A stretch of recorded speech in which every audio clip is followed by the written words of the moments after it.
Hi, it's Dorothy Guinan with Scrapbooking Quebec. In this video, I'm participating in Janet Fritz's monthly YouTube collaboration, Stretch the Sketch. In this series, we usually all start with the same sketch and then we alter it. We either shrink it or we stretch it. May is Stretch the Sketch's 5th anniversary or wood anniversary, so we're going to change it up a bit this month. We are creating different layouts, each selecting one of Janet's awesome pages as inspiration. The plan is still to alter it, but we're also going to be adding wood grain to symbolize 5 years. I also want to say congratulations to Janet. What a fantastic idea you had 5 years ago. I've absolutely loved this series. So below you're going to find links to all the other participants and a link to a video on Janet's channel, which is Galaxy Girl Creations. It's going to be a link to the process video for this page, which is the page I'm going to be using as inspiration. I love it. I love it for so many reasons. Basically for its simplicity, for its design, and also it's a great one to use tons of photos. So my plan is to stretch it into a double page 11 photo spread. Here's what I'm going to be using. I have the Reminisce Sisters collection, wood grain paper from Simpl Stories, a stamp and punch bundle from Stampin Up, and I do end up using a few other tools as well, and everything will be listed in the description box below. So before jumping in, I want to have another look at Janet's page. This one is actually a pocket page, and I plan to do a traditional layout. I'm going to be using larger photos across the top and bottom, so that means 3 per row instead of 4, and that will make my border across the middle more narrow. So let's jump right in. Here's what's on my desk. I have a handful of photos, and they're already matted. Mine are travel photos. Here is the paper I've selected, all from the Sisters Reminisce collection. And you can see a lot of this paper is photorealistic. I also have stickers from the collection. I don't end up using them. I have a bunch of scraps. Here's the wood grain, so that's from Simpl Stories. And I also have 2 pieces of basil marshmallow cardstock. In this tray, mostly I have tools. So there is the stamp and punch bundle from Stampin' Up. I have square dies because I'm making a grid. That's 2 die sets from the scrapbook.com, both of them word die sets. That's a stamp set from Elizabeth Craft Designs. Again, everything I use will be listed in the description box below. So the first thing I'm going to do is start preparing that border that you see across the middle of Janet's page. She does a lot of tearing. I end up just doing it with strips of paper, and I'm cutting up a bunch of paper here. Now, there's 2 things I want to mention about the paper. Number 1, you may notice there's tons of texture on this paper. The yellow and green is photorealistic paper, but I'm cutting it up into narrow strips, so it's not going to look like a photo paper. And the wood grain as well has tons of texture, and that later on in the process is going to influence how I embellish my page. The second thing I want to mention about this paper that I'm cutting up is I am going to put measurements on the screen for these page parts, but for visible paper only. And I'm cutting most of these larger and overlapping. And what's important to keep in mind here for this border across the middle is the full width of the border, not necessarily the page parts I'm putting on top of it. Anyway, if you want to know what I'm doing here, or if you want to follow what I'm doing, just watch closely when I adhere. I'm overlapping a lot. I will put measurements on the screen for the visible paper only, but what's most important is the width of the border that goes across the 2 pages. So I'm applying a bit of ink to all of these paper parts right now, and the ink I'm using is Morning Mist by VersaFine Claire, and I don't make you watch all of it. And now what I'm going to do is start adhering these strips of paper together. So again, I am overlapping a lot here, but what's most important is the width of this border. Now, the reason why I selected yellow, black, and green for this layout, because I could have gone anywhere in a moment when I place the photos on the page. You're going to see there's a lot happening in these photos. These are kind of random travel photos. Basically, when we go on vacation, eating is a big part of it, and eating at local restaurants is a big part of our vacation. So these are kind of random shots of menus and eating establishments and stuff like that. So there's a lot of different colors going on. I wanted to keep the color that I added to this layout to a minimum. So the wood grain was actually perfect for that because that's kind of a neutral. And the small bit of color that I am adding with this paper, the yellow, black, and green, well, those are the colors of the Jamaican flag, and these photos are taken on a vacation in Jamaica. So that's why I selected those colors, but I could have gone anywhere, and you'll see that in a moment when I show you the photos. But I find what's probably most important about my my paper selection in this case was to keep color to a minimum because I had so much going on in these photos. Now I'm going to place the borders on the page along with these photos, and you're going to get a general idea of the page setup. So you're going to see how I am being inspired by Janet's layout here. So I'm placing these photos on the page. I do have an order in my head how these go because these are at different eateries. Also, when I'm placing the photos on the page, I am making sure that some of them are close up and then they're beside another one that's maybe a bit more of a stand back type photo. I want there to be variation in the photos as they are placed on the page, if that makes any sense at all. I don't want two big close-ups to be side by side. I want them to be a little bit different just to add interest to the page. Now what I'm going to do is fill in those two squares because on the left page and on the right page there are two areas where I don't have blocks. So I'm getting out these square dies from Stampin' Up, and I'm cutting out 2 blocks in wood grain paper. And I use these very same dies to create my photo mats for all of my photos. The reason why I love using square dies when I create grids is because the squares are always identical in size. So if you have square dies, pull them out when you create grids. They are fantastic for that. So you can see I've inked up the wood grain paper and I've placed it on the page, but right off the bat, I'm not particularly liking it, especially the wood grain block at the top. And I'm thinking that's going to have to be changed. So you're going to see that block at the top actually gets changed 4 times when I reach the end of this layout. So what I'm going to do right now is adhere the grid on the right hand page. I'm going to show you how I do this, and I do the left hand page off camera simply because I do the very same thing. You can see I'm starting with 1 row and I adhere the photo on the far right. Now I'm adhering the photo on the far left, and I'm just making sure the distance from the photo to the edge of the page is equal. Once I get both of those photos adhered, now I'm positioning the photo in the middle, and that's how I get the placement of the blocks on my grid.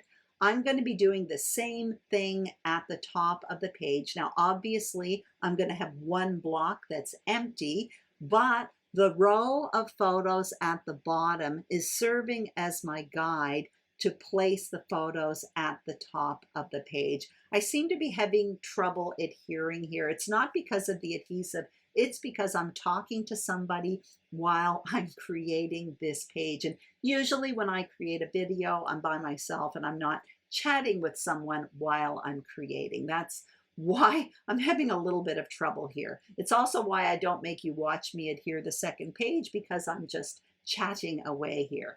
Anyway, I'm going to leave that other block empty for quite a while. I wait until I embellish the page to fill in that block. But now what you see me doing is positioning that border right in the middle between these 2 rows. So off camera, I do the very same thing. I use the very same adhering technique on the left-hand page. And you may notice I have that mint tape from the scrapbook.com. It's like a low-tack tape. And when I create double page spreads, I like to adhere them together like that with that low-tack tape. And that permits me a guide from the first page I adhered I use that page as a guide to adhere the pieces on the second page so that they flow right across. What you see me doing right now is matting that photo that's going to serve as my focal point photo, where my title's going to go, where my biggest embellishment cluster is going to go. And I just pointed out those two other blocks there. Those are going to be two areas where I embellish and do my journaling as well. And that is going to be how I create a visual triangle across the two pages. Now at this point, I'm deciding that wood grain at the top, it's just too much. I have too much wood grain on the paper, on the page, I'm sorry. So now what I'm going to do is cut myself out a block in this yellow paper here. So it's that yellow photorealistic paper. I'm just cutting out a portion of that sunflower there. At this point, I put it up there. I think I like it, but I know not to commit at this point. I'm still not quite sure what I'm going to be doing with those two blocks that are empty at this point. So what I decide to do is work on that embellishment cluster around that photo, that focal point photo that's going to be on the right page. You saw me place a circular element there. I'll get back to that in a minute. Now what I'm doing is getting out this Stampin' Punch bundle called Tropical Leaf from Stampin' Up. So what you see me doing is stamping the veins of the leaf on this green photorealistic paper. And then what I will do is come in with this punch. So it makes really quick and easy embellishments. This is actually a new one from Stampin' Up. I love leaf dies and punches for my tool stash because I use them a lot for base layers and embellishment clusters. And this tropical leaf one, I didn't have one like that. So I was happy to purchase it, and I'm happy to be using it as well. These come together very, very quickly, make really, really nice embellishment pieces. And you'll see what I do with them in a minute. So I'm going to get out my page again with that photo, and I already placed that Viewmaster wheel there. Now that is created with a retired die from Tim Holtz, which I don't have. That was a gift to me from Ronnie Sue Scrapper. The reason why I have something circular there is that this entire page is made up of squares. So I wanted to have a shape there that was completely different than the squares. Now, if you don't have a Viewmaster wheel, anything circular here would do, like a circle or a doily, something like that. You can also see I positioned the leaves in the top left and bottom right of that photo. Now what I want to do is create a title, and I'm going to be placing mine directly on top of the photo. So you can see on Janet's page, she is a single page there, but her photo is placed towards the right. Her title is in and around that photo, along with some layering and embellishing. I'm doing the very same thing. So I'm getting out those dies from the scrapbook.com, two different collections anyway, and I have Travel and Memories, or that's what I had a moment ago. Now I liked the idea of that as a title, but I didn't like the fact that they were two different cursive fonts. If I'm going to mix fonts, I like them to be really different. So I decide to go with Alpha Thickers along with the word Memories in cursive, which is from one of those scrapbook.com title die sets. What you see me doing right now is backing that yellow paper. So basically I cut it out the size of the word Memories, then I backed it in Be Creative tape sheets. What that did was it made my yellow paper adhesive. Now I'm running the word Memories through the die, or I just did that, and you're going to see me poke it out. Now this cuts out very, very well, but it's very, very detailed and fine. So I'm very happy to have adhesive behind it. I also think the adhesive makes it a little bit more tougher. I was quite manipulating the paper when I was getting it out of the die, and it didn't rip at all, but the fact that it was backed in adhesive made it just a little bit more tough. Now what I'm doing is positioning the adhesive back, the adhesive backed word directly on top of the photo there. So it says Memories, and you may have noticed as well off camera I put the word Travel on wax paper. So What I'm going to do there is adhere it on top of the photo a little bit later on. So first what you see me doing is just adhering this cluster. I start with that circular element. I'm putting the photo on top of it. Then what I will do is tuck some of those leaves again in the top left of that photo and then in the bottom right. And then all I have to do is come in and adhere the word travel on top of it. Now I end up adhering the word travel right against the far right of the photo, starting at the end of the photo. But you're going to see later on that does get moved up a bit because the last two letters kind of fall upon the asphalt on this photo. So it's like black on black. So later on, I toss the word travel a little bit to the left. Also, I put the year 2023 just on the photo beneath it. Later on, that gets moved to the bottom of that photo. My tongue is twisting in this very long video. So now what I have to do is work on those two other areas for my embellishment clusters. Now I know at this point I want to keep them very simple. There's already a lot going on this layout. The paper itself that I'm using in the border has a huge visual impact because it's wood grain paper with tons of texture. The same thing with that yellow paper and green paper, both photorealistic, which results in paper with tons of texture. So I know I don't want tons of embellishing on this layout. So what I did was I cut out a bunch of squares with my die cutting machine in wood grain and black. And you can see on one of them at the bottom there in that black one, I already did my journaling on it. And I used an old chalkboard pen from Stampin' Up.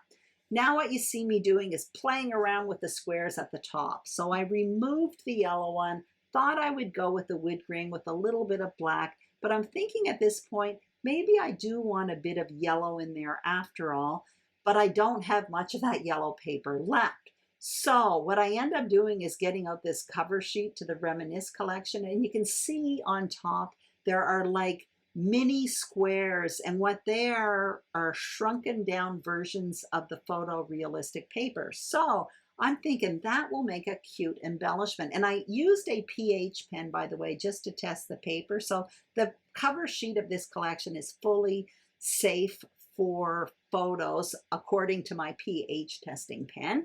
Anyway, basically I avoid glossy papers, and this is a matte paper, so I'm not surprised it was safe. Anyway, I cut out that little square with my die cutting machine, and with that bigger square that I had already cut out, I cut myself out a little tiny mat to put behind that journaling box. So at this point, I'm thinking I'm liking it, but I'm not 100% convinced. What I do, however, is adhere the wood grain blocks to the foundation page, both at the top and at the bottom. What I plan to do with the blocks that go on top is to pop them up on foam adhesive, and you'll see me do that a little bit later. Right now I'm adhering that yellow block onto the black one, and I did add a little bit of ink around that little yellow block of paper as well. So I'm going to be backing these blocks with some scrap cardstock. That's what you see me doing right now, because I want to pop them up with foam adhesive. And when I do that, I do like to add a little reinforcement with scrap cardstock behind it, just to add a little bit more, I don't know, heaviness to the piece I'm popping up on foam adhesive, because I don't want them to kind of bow and bend on my page. For the photo, I want to pop it up as well, but all I do for that one is add 2 extra layers of scrap cardstock. You can't really see it on screen, but in person, it just raises the photo up a little bit and adds a little bit more emphasis on that main embellishment cluster. Now at this point, I'm getting out a stamp set from Elizabeth Craft Designs, thinking maybe I want to do a bit of stamping on that wood grain paper. I do end up doing some stamping. I do that off camera, and you'll see that at the very end. I just came in there and I popped up the leaves with a little bit of foam adhesive. And as you can see, this is the completed layout. So you can see that I moved the year 2023 to the bottom right. And once again, I changed that block on the top right. The block now is black and I topped it with stamped wood grain paper. The small yellow block I placed there was really cute, but it was way too distracting. My eyes went straight to that block, and that wasn't my intention. So my layout, even though it's minimally decorated, still packs a punch, in my opinion anyway. It houses tons of photos, and the wood grain yellow and green papers have tons of texture. I ended up removing the yellow block from behind the journaling block, and the two black and wood grain blocks now at the top and bottom in those rows are really enough to create a visual triangle with the main embellishment cluster. Anyway, I hope you enjoyed this video. If you did, I'd greatly appreciate a thumbs up. If you haven't subscribed to my channel, I would be thrilled if you did. And if you are a subscriber, thank you very much. Don't forget to check out the other participants. Their links are listed below. Have a great day, and I will see you soon on YouTube. Bye-bye.